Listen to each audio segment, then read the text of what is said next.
Oi pessoal, tudo bom? Espero que sim. Vamos lá para mais um vídeo, continuando aqui nosso tema de estudo, né, do Livro dos Espíritos. A gente está no livro segundo, Livro dos Espíritos, no capítulo 7, Retorno à Vida Corporal. E o tema de hoje é a união da alma com o corpo. E aí, vamos lá. A união da alma com o corpo, quando começa? Quando se dá? Na concepção, né? Mas ela só vai se completar no momento do nascimento. Então começa na concepção e vai se completar apenas durante no nascimento. Então, desde o momento da concepção, o espírito que está designado para aquele corpo, né, para encarnar naquele corpo, né, ele vai se ligando a este corpo, que vai se formar por um laço fluídico. Esse laço fluídico ele vai se encurtando cada vez mais até o instante do nascimento, que a criança vem à luz da vida. Tá? Então vai sendo essas ligações vão se fortalecendo, vão se adensando até o momento do nascimento, né? Essa união ela é definitiva em que sentido? Definitiva porque aquele espírito não pode ser substituído. Tá? Começou esta ligação lá durante a concepção, é este espírito que está designado àquele corpo. Não será substituído. Então, nesse sentido, ela é definitiva. Não é definitiva em que sentido? O espírito, por sua vontade, como esses laços ainda são muito frágeis, por sua vontade eles podem se romper. Eles se rompem facilmente. E pela vontade do espírito, eles se rompem e aí a encarnação não se completa e a gestação, a concepção é interrompida ou às vezes pode ir até o final, como a gente vai ver aqui, se completar, mas não vai ter um espírito ali, né, ligado àquele corpo, então este corpo não sobrevive. E neste caso, né, como o espírito que se desliga, né, rompe essas ligações, né, é um recuo diante da prova que ele escolheu. Tá? Seguindo aqui, se o corpo que esse espírito escolheu morrer antes de nascer, o que muitas vezes, na maioria das vezes, ocorre devido às imperfeições da própria matéria, né? Problemas ali com a formação do feto, isso interrompe, né, a gestação e esse corpo não vinga. O que vai acontecer com o espírito? O que ele faz? Ele vai escolher um outro corpo para completar aquelas suas provas que ele tinha feito a escolha. Né? Nesses casos, para o espírito, né, essa encarnação ela não tem utilidade, ela é quase nula. Por que quase nula? Né? Porque ele ainda não tinha consciência, né, do seu desenvolvimento, da sua existência. Ele está se ligando ali o corpo. Né? Este corpo não vinga, essa criança morre. Então, para aquele espírito não houve a oportunidade ali, né, de vivência, né, de experiência. Então é praticamente nula. Mas por que Deus permite que isso aconteça? Né? Como prova, seja para os pais, ou seja mesmo para o espírito destinado a encarnar, por algum motivo, essa dificuldade para valorizar talvez existências anteriores, né, provas não cumpridas, a gente não sabe, mas Deus permite como uma prova. Há crianças natimortas, que nascem mortas, né, que jamais tiveram o espírito destinado aos seus corpos. Pode isso acontecer? Né? E por que isso acontece? Porque nada devia cumprir-se naquele corpo. Então não existe ali um espírito designado para este corpo. O que acontece nesses casos? Né? A criança não vive. Ela pode mesmo chegar até o final da gestação, né? Mas não vai viver, porque não tem um espírito ligado a este corpo. Então não tem vida espiritual, só a vida ali material, a vida animal. E por que isso acontece? Normalmente isso acontece, né, como prova aí pelos pais. né? Uma provação que vão passar. Então essa criança não tem nada a se cumprir nela, não tem um espírito designado, não vai sobreviver de qualquer forma. Pode até ir até o final, até chegar a nascer, mas ela não vinga, né? Porque não tinha um espírito ali designado. Pode acontecer? Pode acontecer. O que a gente deduz disso? Né? A gente deduz o seguinte: toda criança que sobrevive tem necessariamente um espírito encarnado em si. Essa criança nasceu, tem um espírito aí ligado a este corpo, a esta criança. Algumas vezes, o espírito pode saber que aquele corpo que ele está escolhendo não tem possibilidade de ver? Pode, algumas vezes. Normalmente não. Né? Mas algumas vezes pode. E por que ele escolhe? Na realidade é um recuo, né? Porque ele sabe, se ele escolheu, ele sabe que aquele corpo não tem possibilidade de viver, tá dando uma de, né, migué, né, como a gente fala. Pô, eu não vou, né? Pô, tentei, ó lá. Vira uma desculpa, né? Se a gente for pensar, por que escolheu? Sabendo que não ia vingar. É um recuo diante da prova, né? Então é dar uma assim, poxa, olha que coisa que aconteceu, né? Não vai ter consequências, não tenham dúvida disso, né? Porque é um recuo diante das provas. Quando falha, né? Quando falha uma encarnação para espírito, né? Por qualquer causa, né? Ah, ela é suprida imediatamente por outra existência. Então, por algum motivo, né, o espírito, a encarnação se completou, a criança não vingou. O que acontece? Imediatamente o espírito tem uma nova encarnação? Não, normalmente não. Né? O espírito necessita, a gente acho que já até comentamos isso uma vez, o espírito necessita de um tempo para escolher novamente um novo corpo, uma nova existência que vai ser adequada às suas provas, né? A não ser que isso seja, essa reencarnação instantânea decorra de alguma determinação anterior. Isso pode acontecer, mas aí tem um motivo anterior determinado por necessidade desse espírito. Mas normalmente não. Né? Não é imediata, não. Esse espírito volta para a erraticidade e vai se preparar novamente, uma nova escolha para cumprir as suas provas, que não foram adiante. O que acontece no intervalo entre a concepção e o nascimento? Né? O espírito ele goza mais ou menos, segundo cada fase, né, da gestação, das suas faculdades. Por quê? Porque ele ainda não está encarnado, mas ele está apenas ligado ao corpo. Tá? Então, essas suas faculdades ficam limitadas. Desde o instante da concepção, por que isso acontece? Né? Desde o instante da concepção, uma perturbação começa a envolver o espírito indicado, né? Indicando a ele que chegou o momento de tomar uma nova existência. Então, o espírito ali está designado para aquele corpo, houve a concepção, o corpo começa a se desenvolver, as células ali para formar um embrião, o espírito passa a sentir essa perturbação que vai aumentando, vai crescendo até o momento do nascimento. É isso que o espírito passa. A gente falou isso sobre o prelúdio, né, do reencarne. É esse estado que o espírito enfrenta. Nesse intervalo, né, o seu estado é mais ou menos como de um espírito durante o sono do corpo, né, porque o espírito durante o sono ele se desliga do corpo, né, não é um desligamento definitivo, ele se solta, vamos dizer assim, fica ligado por aquele cordão fluídico, né? E aí se movimenta na espiritualidade. Esse é o estado, né, mais ou menos, do espírito, enquanto ele está nessa fase de transição.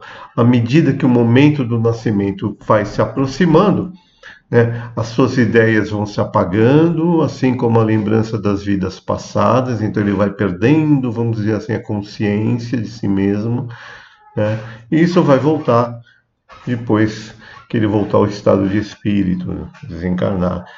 Mas então o espírito vai se ligando, esses laços vão se afrouxando, essa perturbação vai se adensando, ele vai perdendo a sua consciência de si mesmo até o momento do nascimento. A partir do nascimento, as suas faculdades vão se desenvolvendo juntamente com o desenvolvimento dos órgãos, porque aí ele estará encarnado, vai necessitar para exercitar as suas ideias, né, as suas faculdades, o uso dos órgãos. Esses órgãos estão em formação.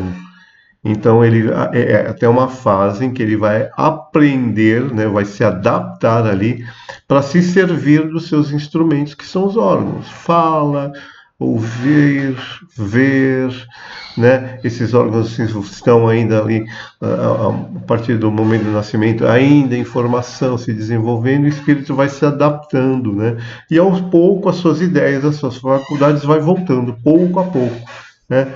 Como alguém que está acordando, né? E de repente, opa, eu estava deitado ali, estou deitado aqui. O que aconteceu? Esse estado. Então é todo um período aí de infância, né? De aprendizado. Para aí, a partir de determinado ponto, o espírito assume totalmente as suas faculdades enquanto encarnado ali para exercer a plenitude da sua consciência. E o que a gente pode falar sobre o feto, né? O embrião? Tem alma? Embrião tem alma, não tem alma. Os espíritos, segundo a doutrina espírita, nós vamos ver aqui. Propriamente falando, ele não teria alma. Ah, mas por que não tem alma? Não tem alma porque não tem encarnação ainda. A encarnação não estava apenas a ponto de ser realizada. Não houve ainda encarnação. Tem a ligação, ele está ligado ao espírito. Mas esse espírito ainda não está encarnado. Essa ligação está sendo processada. A encarnação só vai se dar no momento do nascimento. Aí sim. Aí o espírito estará encarnado. Tá? E aí, durante essa vida intrauterina, o feto, o embrião, ele vive a vida animal e a vida vegetal. Se a gente pegar as fases, né, do desenvolvimento do embrião, a gente vê inclusive a evolução, né? A evolução toda ali tem em certos pontos, você olha ali imagens do feto, parece um peixe com cauda, né? Parece um peixinho. Então, passa ali todo o embrião por toda essa fase de desenvolvimento do corpo físico, né? Até o corpo se formar. Então, nessa fase, o feto, o embrião, ele tem essa vida vegetativa, essa vida animal apenas. A partir do nascimento, no nascimento ela se completa o quê? A vida animal com a vida vegetal, não é? Nós temos os dois princípios ali, no sentido assim de que ela vai se completar com a vida espiritual. Aí é o ser encarnado. Tá? Então é assim que a gente vê o feto. Tá? Vai ter propriamente uma alma a partir do seu nascimento. Mas e daí, né? Já que não tem alma, como que fica, por exemplo, a situação do aborto, né? Para o espírito, como fica? Né? O que é o aborto? Qual a consequência do aborto para o espírito? É uma existência nula e ele vai ter que recomeçar. Né? Porque não teve existência, não teve a experiência, não teve as provas, nula. Não existiu. E ele vai ter que recomeçar tudo de novo. Né? Mas como que a gente vê isso na doutrina espírita? Bom, todo aborto provocado é uma transgressão da lei de Deus. Portanto, a mãe ou qualquer pessoa, né, que comete o aborto está transgredindo essa lei, porque ela está tirando a vida de uma criança antes do seu nascimento, e isso vai impedir que aquela alma designada para esse corpo possa passar pelas provas, né, que esse corpo seria seu instrumento. Então, uma transgressão. Deus assim o determina, designa aquele corpo designado para aquele espírito realizar as suas provas, a sua encarnação com aquele corpo vai ter uma vida, uma existência com situações ali ligadas a essa existência que vão proporcionar a oportunidade das provas, da realização das provas para este espírito, e isso simplesmente lhe é tomado. né, é tomado ao Espírito esta oportunidade designada por Deus. Então, uma transgressão da lei de Deus. Haverá responsabilidade sobre isso. Estou usando transgressão aqui para não usar a palavra crime. Vocês forem lá no livro dos Espíritos, eles usam lá a palavra crime. Isso tomou uma conotação muito pesada nos dias de hoje. E como assim, né? Metemos a pessoa na cadeia. E não é bem assim que a coisa procede, né? Há sim uma transgressão da lei, haverá responsabilidades, mas aí o peso dessas responsabilidades quem determina é Deus, não somos nós. Então a gente não tem que sair julgando os outros e condenando, né? O único que pode fazer isso é Deus. A pessoa vai responder por aquilo de acordo com todas as condições que Deus vai avaliar. A gente não pode sair discriminando. Ah, cometeu aborto, tem que metemos na cadeia. Calma, principalmente com relação à mulher, né? Quem faz o aborto criminoso, o aborto clandestino, muitas vezes sabendo o que está fazendo, sabendo que é um crime, em condições desumanas, impróprias, esse é um criminoso muito pior do que a mãe, que muitas vezes é levada ali em circunstâncias que a vida colocou ela ali e a escolha para ela é aquela. E tem apoio? Teve apoio, teve escolha. Né? Foi lhe dado escolha, foi lhe dado oportunidade. Não, vem aqui, vamos te amparar e temos esta saída. É feito isso, principalmente para as mulheres pobres? Não. Né? Então, em relação a, falando em crime em relação às mulheres que cometem, que fazem esse tipo de escolha, né? Por diversos motivos. Cada um vai ser julgado pelos seus motivos, pelas suas escolhas, sem dúvida, mas quem faz isso não somos nós, é Deus. Né? As leis dos homens estão aí, é crime, a pessoa tem que responder, né? Mas a gente tem que ter muito cuidado em colocar essa situação, né? E tem que ter muito respeito pelo outro. O espírito, mas o espírito vai ter nova oportunidade. Muitas vezes a pessoa que cometeu o aborto, mais para frente vai, né, em outras circunstâncias, vai ter a maternidade, vai querer a maternidade. Ninguém diz que esse espírito não volta com a mesma, nas mesmas circunstâncias ali, né, com os mesmos pais, com a mesma mãe, e tendo a sua nova oportunidade. Então tem várias coisas para a gente, né, pesar que a gente não tem ciência. Quem tem ciência disso é Deus. Então a gente tem que ter muito cuidado de ficar, né, colocando este peso. Para quem pratica, né, de forma ilícita e sabendo que está cometendo um crime e lesando as pessoas, muitas vezes por dinheiro, fazendo isso por dinheiro, né, e muitas vezes em condições totalmente desumanas, aí esses são criminosos de verdade e devem pagar severamente. Aí seria colocando a minha opinião, né? São coisas eu vejo de forma diferente, pesos diferentes. Não, mas não deixa de ser uma transgressão, sim, que vai ter consequências, vai ter as responsabilidades. Tá? Como no caso da própria lei aqui, eles colocam um único caso onde o aborto provocado não seria a pessoa não cometeria essa transgressão, quando a vida da mãe está em perigo, né? A gente vê, tem situações aí que o parto é complicado e aí tem que se fazer uma escolha, né? Ou a mãe ou a criança. Opta-se sempre pela mãe e aí não há transgressão diante das leis de Deus, porque é preferível salvar a vida que já está aqui na sua experiência do que a outra que vai começar, terá nova oportunidade. Né? Então aí sim não seria uma transgressão. Isso inclusive se contempla na própria lei humana. Nossas leis aqui estão aí, contempla essa condição aí, né, de perigo de vida. Aí sim se faz o aborto. Normalmente isso é feito lá no hospital com todo o amparo, né? Situação totalmente diferente, né? Do aborto clandestino e tal. Então é algo de ser avaliado muito bem, discutido muito bem. Mas é uma transgressão, não deixa de ser. E aí eles complementam aqui que a gente deve respeitar, né, os embriões, os fetos aqui, ah, assim como nós respeitamos o corpo de uma criança, né, a própria criança viva. Por quê? Porque o feto, mesmo não tendo vingado, né, por algum motivo, ele não deixa, né, ser uma obra da criação, mesmo incompleta, né? Ela está nos desígnios do Criador, como a gente já viu aqui, muitas vezes, né, essas gestações podem ir até o final e não vingar. Pode ter uma gestação que não tem um espírito designado para ali, mas não se deixa de respeitar este feto que não cumpriu a, a sua finalidade, porque está dentro do desígnio de Deus, a gente não sabe avaliar, então a gente deve respeitar, e não deve julgar, não cabe a nós julgar, né, os desígnios de Deus. Aí os espíritos complementam desta forma. Então é isso aí, gente. Falamos aqui dos principais pontos. É interessante sempre, isso aqui é um resumo do nosso vídeo.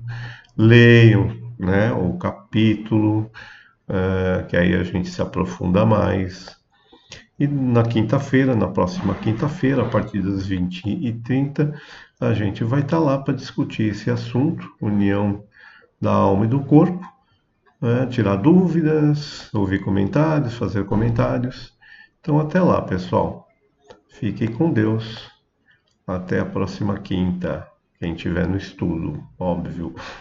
Tchau, gente.